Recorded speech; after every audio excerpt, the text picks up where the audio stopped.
Okay, now the next thing that we're going to be talking about is trend lines. There's two types of trend lines, guys. You've got your horizontal trend lines and you've got your diagonal trend lines. Horizontal trend lines look like this, and the diagonal trend lines look like this. Now, we're going to talk about the psychology behind trend lines. So the biggest or the strongest trend line is this. It's the horizontal. We're not going to be using the horizontal trend line, guys. It doesn't work as part of our strategy. The reason why this is the strongest trend line is if you think buy orders and sell orders. Let's go through the psychology behind it again. Forget the price action. You've got buy orders and you've got sell orders. Remember resistance and support, guys. When we're at a strong resistance level, there's more eyes on the chart. When there's more eyes on the chart, there's more sell orders. Now look at this. So just an example, this horizontal is at $121,954. Now, if people are all watching this same level on the horizontal as resistance, that means that all of the people are put in their sell orders, sell orders, sell orders at exactly the same level. So what does that mean? If everybody's got their sell orders at exactly the same level, it means that you're going to get a huge reaction from there and you're going to get a pullback because look at all the sell orders that put it at one level. Now, why is the diagonal different and why is it working better for the bullseye strategy? What you'll often see is this. So you've put in a new high, you've put in a new high, you've hit resistance, that's our resistance point, and then you start pulling back and pulling back. This is what we're interested in, pulling back and pulling back and pulling back. What's happening here, guys, is the bears have got control at this trend line. They've rejected it, they've rejected it, they've rejected it, they've rejected it, and they've rejected it. Now, the aim of the game is for us to understand when there's some form of change of momentum, i.e. when the bulls regain any kind of control. So that's why we wait for the break, and that's why we wait for the close. Once you've got the break and the close, it tells you one thing. It tells you bears control, bears control, bears control, bears control. They've hit it in time and time again until this point here. At this point here, the bulls for the first time have managed to push price through the trend line, which means one thing: risk to reward. Means risk to reward. So if you've got, get it up, what's going on here? Right, here we go. So if you've got a limited risk, there's the swing low and there's your reward. We want a minimum of 2 to 1. We know that the bulls have regained momentum at this point and they've managed to crack their head above trend. We know that the bulls have regained momentum for the first time in this pullback. We know that that's indicated that we've put in a higher low. We know exactly where we're wrong. It pulls back here, we're wrong. We know that if we're wrong with the least amount of capital at risk, and we live to fight another day. So that's the aim of the game, guys. But the one thing is the bulls have got momentum at this point. Then you're going to add in your stochastic RSI. If this, and it is here, is oversold at this point here, then you wait for the crack. And as it's pushing it, the stochastic can still be over 30, guys, but below 70. Because remember, when it's oversold, it's a lagging indicator. If it's a lagging indicator, that means price action's following. Price action's king, but it's telling you that it's oversold. So you can't use the stochastic RSI in isolation. That's why you have to put all these tools together to give yourself a higher probability of trades. When you've got a higher probability of trading, unfortunately, there's less trades, but your P&L is going to look a lot better in the long run. So that's how you calculate risk for that. That's how you use the trend lines. Now, what I was saying about this, the horizontal, everybody's putting their price at the horizontal level. That's a consistent price. That's the same price. With a diagonal, what's happening is the bears have got sell orders here. If we get a break, the bears have got sell orders here. That was the last resistance point. So it'll be around about here. Resistance, resistance, resistance, and resistance. So what that does is it doesn't create consistency. That's 112, that's 105, that's 97, and that's 90. So if you imagine 4 traders, they're all putting the same amount in, and then 4 traders here, all putting the same amount here. The 4 traders here are all putting the same amount in at the same level. So if that price hits that, then it's going to be a brick wall of sell orders and a huge probability of a pullback. And that's why the horizontals are a lot more powerful than the diagonals. But the reason why the diagonals work for this strategy is because if you think of that's all at the same level, these are all at different levels, it's easier for the bulls to eat away at smaller sell orders. So that's where the bulls regain momentum, is because there's less sell orders and it's skewered over different price zones. So it's easier for the bulls to get through. That's why it's so strong that once you've got momentum, you can protect yourself. You understand that these levels are easier to eat through. It's just sell orders, guys, sell orders. But the sell orders are spread over different levels, over different levels, over different levels. It's easier to eat through. So that's what we're using. That's the reason why we're using the diagonal, guys. The diagonal isn't as strong as the horizontal. However, that's a good thing for us because we want these to be eaten out and eaten out and eaten out with least resistance. Right, okay, so that's trend lines. What we're going to go through next, guys, let's get rid of all this rubbish. What we're going to go through next is how you apply the trend line to your chart. So we've got the Bitcoin chart up here. And what we're going to do is we're going to apply some trend lines. So the key rule is when you're applying trend lines is you need a minimum of 3 touches. One thing that you'll often see time and time again is 1, 2, 3 fake outs. 1, 2, 3 fake outs is when you hit it once, hit it twice, and then the third time it pushes through and then it rejects back down. What that'll often do is create a wick to the upside and then the candle will pull back into trend. You just look at the charts, guys, you'll see it time again, 1, 2, 3 fake outs. So that is the reason why we wait for the break and we wait for the close above trend. So it doesn't get pushed back in trend, because if the bears push price back in trend, guess what? You're looking to put another lower low. And if you're looking to put another lower low, that means it's taken out. It's taken out your stop loss, guys, with a higher risk, by the way. So here, look, just as an example, we're looking to apply a trend. So we're looking to apply a trend line here, and we're waiting for some form of change of momentum. We're waiting for the bulls to regain momentum. How do we know when the bulls are going to regain momentum, and how does the price react when we're at that point?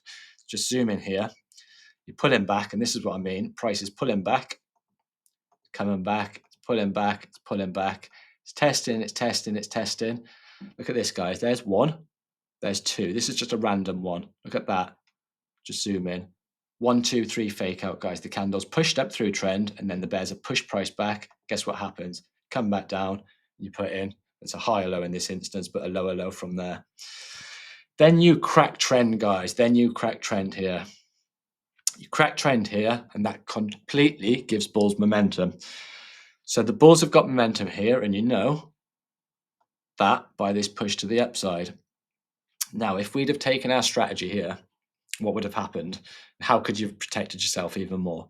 If we've taken our strategy here, we would have been shooting for here. What does that show you? If your stop loss is below here,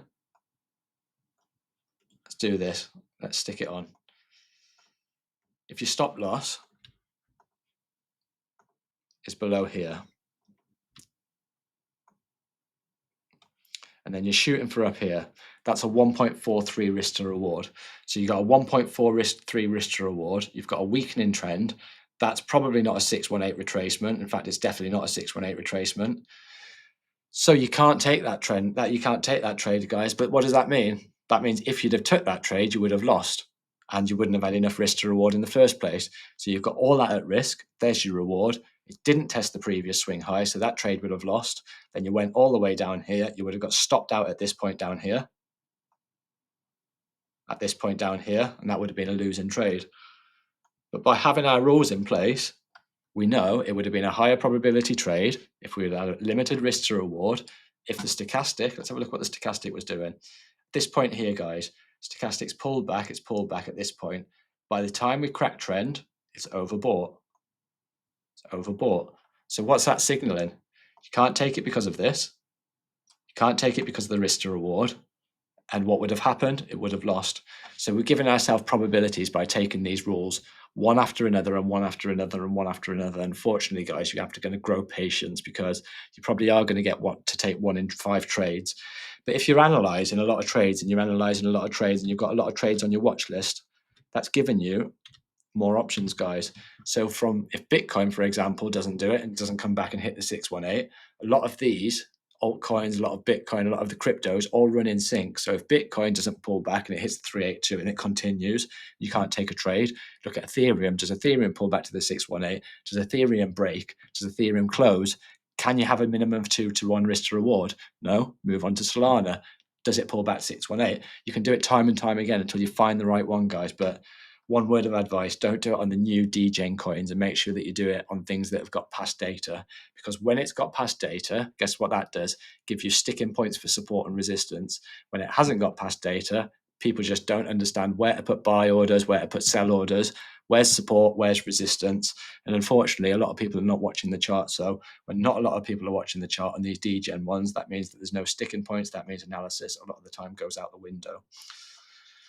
Right. Okay. So that's applying it to the bullish trend. Let's do it to the bearish trend now. Actually, let's go down and find a bearish trend. It's difficult on Bitcoin. It hasn't been bearish for a while, has it? Let's go on a bearish trend on Bitcoin.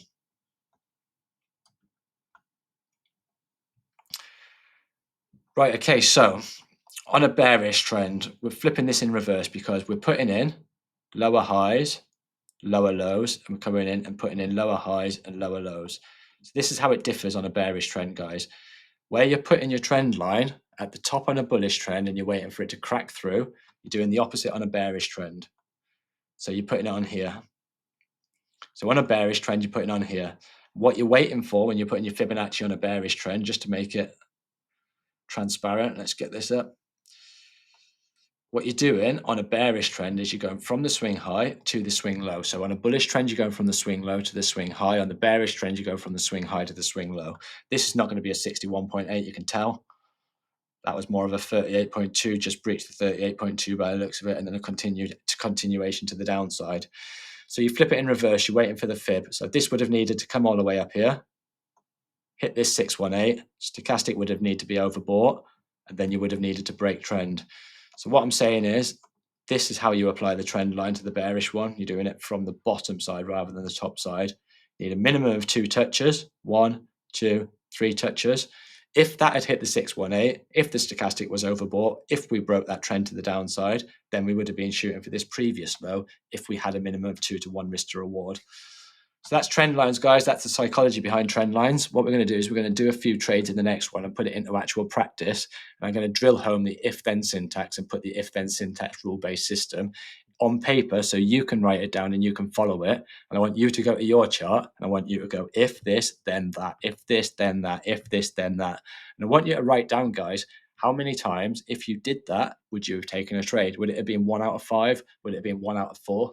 Then I want you to go through, and those 4 or 5 that you didn't get to take, I want you to see what would have happened. Would it have been a success? We looked at one example on here earlier where our trade couldn't have been, well, we couldn't have taken our trade, but if we did take the trade, we would have lost. So if you go back and watch the ones where you couldn't have taken a trade, see if it's a loser, guys, and then build that into your analysis and then think to yourself, what's your P&L look like overall if you don't stick to this rule? This is just an example, guys. I'm just going over, I've got lots of strategies and I'm going to be building strategies for the members. And we're going to be going over, we're going to be talking about it. We're going to be doing Zoom sessions. I'm going to be doing Sunday videos for you. So it's going to be an interaction where we're really going to get to know each other as a community. And like I say, I don't want it to be overloaded, guys. I don't want to be hundreds of people or thousands. That's not what I want, guys. I want a group of like-minded people that want to understand charts, that want to understand what's fair value, that want to understand a diversified portfolio. They want to understand risk management. They want to know what they're getting into, and they want to know how to scale out into least risk assets, how to keep profits, guys. So people with cool heads, people that actually want to educate themselves, because my education videos on YouTube, guys, are the worst performing videos, but I'm going to continue grinding on doing them because there's some people, the people that are watching that are the people that are getting the real benefit. So a lot of rambling again there, guys, but I'll be moving on and putting it into practice into the next video.